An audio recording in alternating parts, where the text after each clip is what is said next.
Okay, so coming to cardiomyopathy. Okay, so from the name itself, I told you cardio means heart, myo means muscle, pathy means disease. Okay, so this is cardiomyopathy means disease of the heart muscle tissue. Okay. Now, the different types of cardiomyopathy, which you all should know, is some of the important ones are dilated cardiomyopathy. Then we have hypertrophic cardiomyopathy and restrictive cardiomyopathy.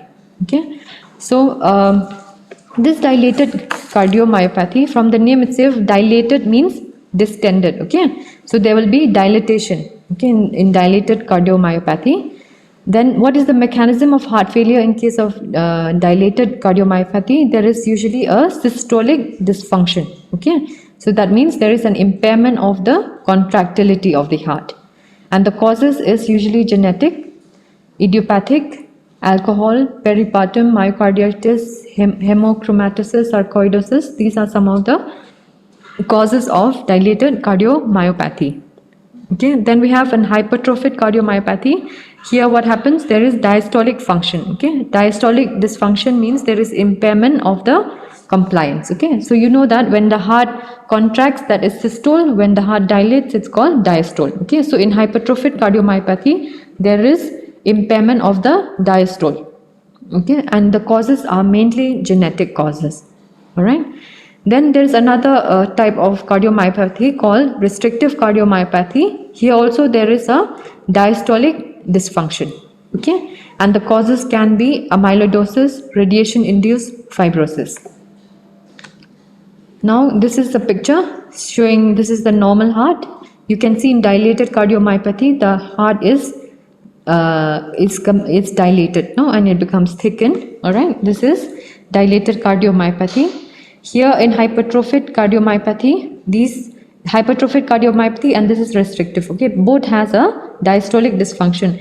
You can see here that the wall of the myocardium is very thickened in hypertrophic cardiomyopathy, you know, and there is also an asymmetrical hypertrophy of the ventricular septum in case of hypertrophic cardiomyopathy. Okay, so as a result, the shape of this cavity, okay, which is normally ovoid, okay, or round shape ventricular cavity, it becomes like a banana like. Okay, so that is called that is seen in hypertrophic cardiomyopathy. In case of restrictive cardiomyopathy, here also there is hypertrophy of the ventricles. All right, and usually it's because of disease in the myocardium, like suppose there are some amyloid deposition, or maybe because of fibrosis. Okay, the heart becomes very stiff, no, so it cannot dilate, and you can remember, you know, from the mnemonic, D for distension. Okay, so there will be dilatation. H for huge. Okay, this hypertrophic cardiomyopathy is a very huge heart. Okay, then we have restrictive. R is for rock heart. Okay, it becomes very rock heart kind of a heart. Okay, in restrictive cardiomyopathy. So this is a picture. You can see here there is a dilatation, okay, of the chamber. This is seen in dilated cardiomyopathy, and the muscle are usually hypertrophic. Okay, and there is also interstitial fibrosis. Okay, so this, you can see this blue color is a fibrosis.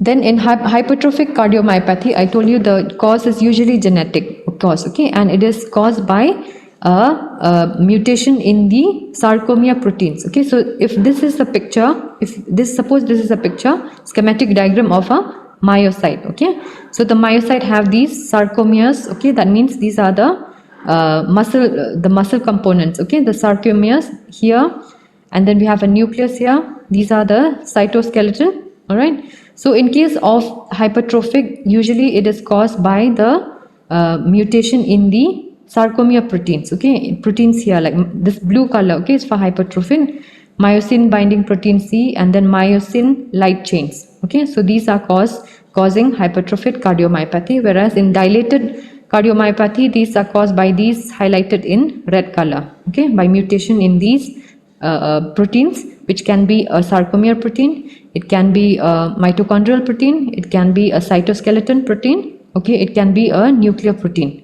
Okay. So you can see here in this picture, the septa, all right, it bulges into the left ventricular outflow, all right.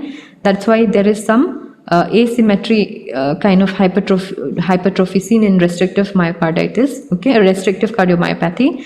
And this chamber, okay, the ventricle has become like a banana like, okay.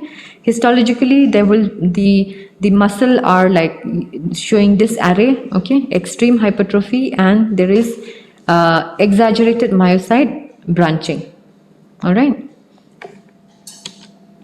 So coming to dilated cardiomyopathy, like I told you, these can be 30% are caused by genetic, okay, either mutation is in the sarcomere protein, either mutation in cytoskeleton, mutation in nuclei, mutation in the mitochondrial proteins, or it can be non-genetic like myocarditis, toxic change, toxic causes, okay, like alcohol, or it can be also idiopathic, okay. So when there is mutation in these proteins, what happens? There is a defect either in forced generation or transmission. So as a result, the heart cannot contract properly, okay. So that's why there is dilated cardiomyopathy, and usually you will see grossly that the heart is dilated and there is hypertrophy.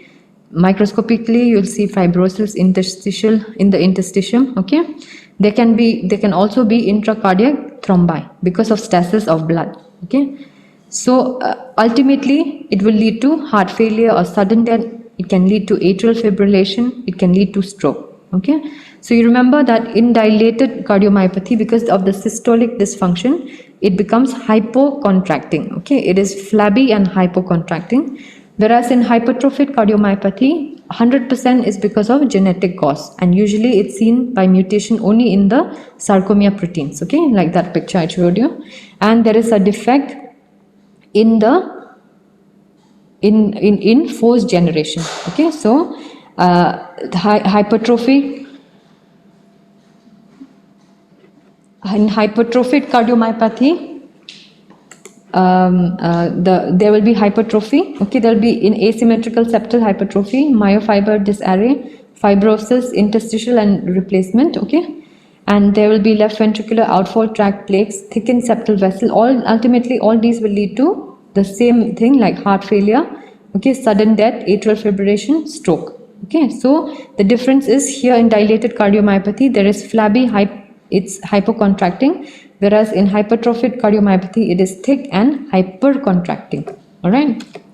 Then coming to restrictive cardiomyopathy, these are primary disease in the ventricular compliance resulting in impaired ventricular filling during diastole. Okay, so sometimes this restrictive cardiomyopathy is often confused with constrictive pericarditis or an hypertrophic cardiomyopathy. Okay, but the causes of this restrictive are usually idiopathic, amyloidosis, radiation-induced fibrosis, metastatic tumors. Okay, so because of amyloid deposit in the myocardium, the myocardium becomes very hard. Okay, it becomes so stiff that it's unable to dilate. Okay, during diastole.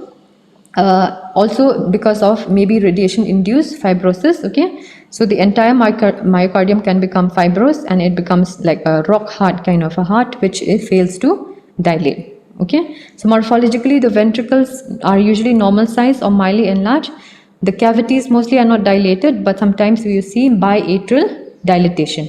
Okay, then microscopy, there will be patchy or diffuse interstitial fibrosis. Okay, so this is in brief about cardiomyopathy, and for you all, okay, some important topics which you all should know, okay, for your exam as well, is from this chapter. Okay, cardiovascular system is atherosclerosis. You read on aneurysm, heart failure, rheumatic heart disease, ischemic heart disease, infective endocarditis. Okay, then pericarditis and pericardial effusion.